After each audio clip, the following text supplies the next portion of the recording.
Certainly. Here is the exact same text. The pirates of the ancient Mediterranean. In the 1st and 2nd millennia BCE, pirates sailed around the Mediterranean, attacking ships and avoiding pursuers. When one mentions pirates, an image springs to most people's minds of a crew of misfits, daredevils, and adventurers in command of a tall sailing ship in the Caribbean Sea. Yet from the 1st to the 3rd millennium BCE, thousands of years before these swashbucklers began spreading fear across the Caribbean, pirates prowled the Mediterranean, raiding merchant ships and threatening vital trade routes. However, despite all efforts and the might of various ancient states, piracy could not be stopped. The situation remained unchanged for thousands of years. Only when the pirates directly threatened the interests of ancient Rome did the Roman Republic organize a massive fleet to eliminate piracy. Under the command of the Roman general Pompey, Rome eradicated piracy, transforming the Mediterranean into Mare Nostrum, our sea.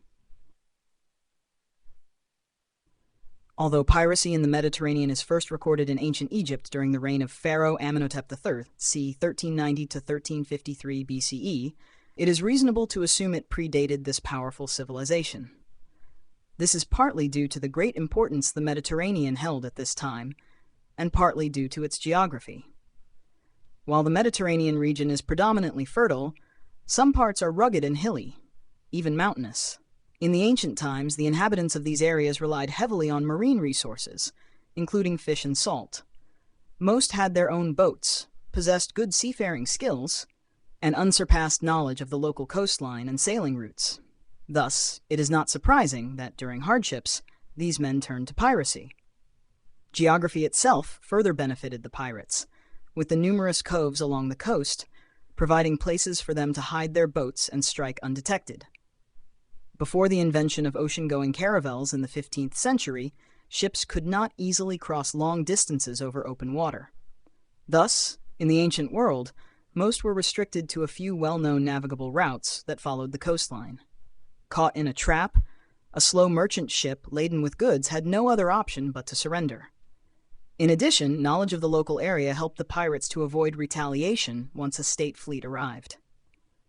One should also add that it was not unknown in the 1st and 2nd millennia BCE for governments to resort to pirates' services, especially during wartime, employing their skills and numbers against their opponents. A pirate fleet would serve in the first wave of attack, preparing the way for the navy. Some of the regions were known for providing safe harbors to pirates, who in return boosted the local economy. Here is the transcribed text from the image. The first known record of a named group of Mediterranean pirates, made during the rule of ancient Egyptian pharaoh Akhenaten, c. 1353 to 1336 BCE, was in the Amarna letters. These were extracts of diplomatic correspondence between the pharaoh and his allies, and covered many pressing issues, including piracy.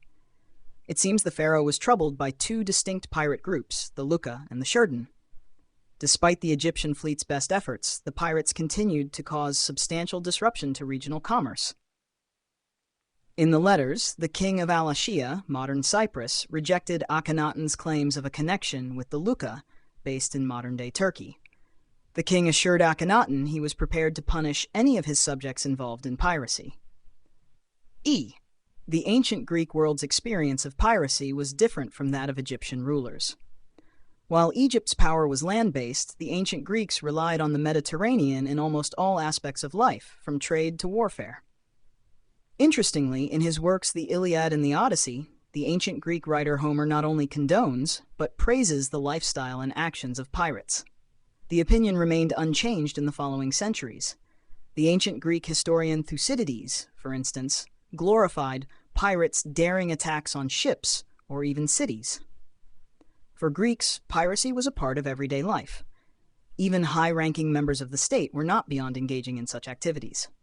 According to the Greek orator Demosthenes, in 355 BCE, Athenian ambassadors made a detour from their official travel to capture a ship sailing from Egypt, taking the wealth found on board for themselves. The Greeks' liberal approach towards piracy does not mean they always tolerated it, but attempts to curtail piracy were hampered by the large number of pirates operating in the Mediterranean.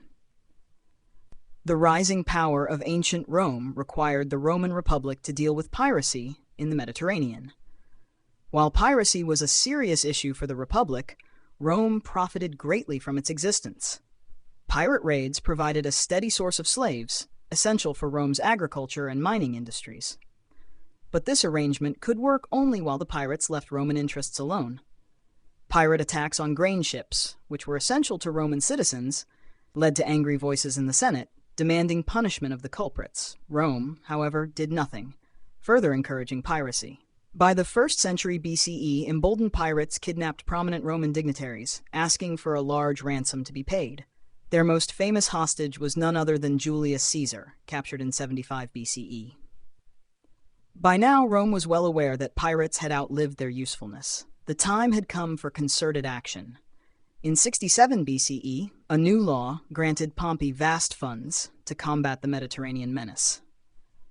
Taking personal command, Pompey divided the entire Mediterranean into 13 districts, assigning a fleet and commander to each.